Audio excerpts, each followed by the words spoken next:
We can all admit there's a time and a place for fast fashion, but with that comes the sacrifice of not only quality, but that one-on-one human experience.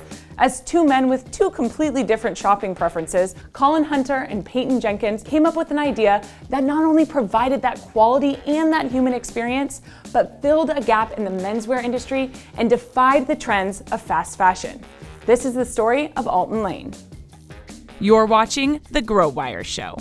Alton Lane is a custom lifestyle brand that is aimed to deliver you clothes that make you look and feel your best. I am that odd male demographic that loves the shopping experience. My best friend from college, Colin, is the exact opposite. I've hated shopping my entire life, to the point that I couldn't even go in stores. It would give me a headache. Can you pinpoint what was lacking in menswear and specifically in suits and business attire? For me, anything that fit my shoulders and arms didn't fit anywhere else, and vice versa. I was constantly having to take garments I was buying at full price, take them to a tailor. Colin, though different body type, exact same issue. The menswear market is $80 billion, give or take, and our studies show that 80+% of men hate shopping. So that's a lot of dissatisfied spending. I felt like if we could build a smarter business and a smarter business model, we could really deliver a better experience for guys and really have an opportunity to disrupt the industry. We wanted to create an experience that's a lot more comfortable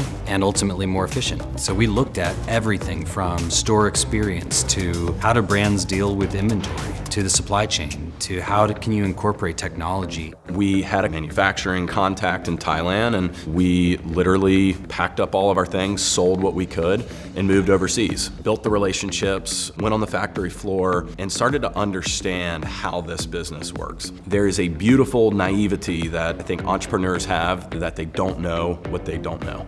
And that's kind of what made it exciting, to get up every day and to figure out, all right, where do fabrics come from? How do you converse in a country where you don't know the native language? How do you get it shipped through customs? And the best way of figuring out how to do something, I think, is just to roll up your sleeves and get to work. Where do you go from there? How do you get this off the ground? You start thinking, all right, well, how do we get people in the door? We really leverage our friends. And nobody was really using the term influencer at the time, but that's essentially what we were doing. Who are our friends in places where they either have to or want to wear our product? We made a ton of sample suits for ourselves, for our friends, and nitpicked everything. And when we felt like we had a product that we were proud of, then we got to work. We took off very quickly. There was a press piece that hit, and within a couple hours we had several hundred appointments booked.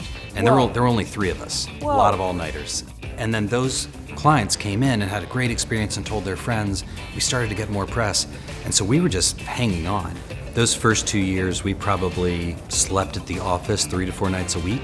Tune in for part 2 of this episode of The Grow Wire Show to find out how Peyton and Colin navigated the growing pains that come with such a personalized business model. There are things that are gonna always go wrong that you cannot budget for. You can't predict. It doesn't matter who in a supply chain messes up to your customer, it's you. I do think, had we not been able to figure it out, it would have ended our business.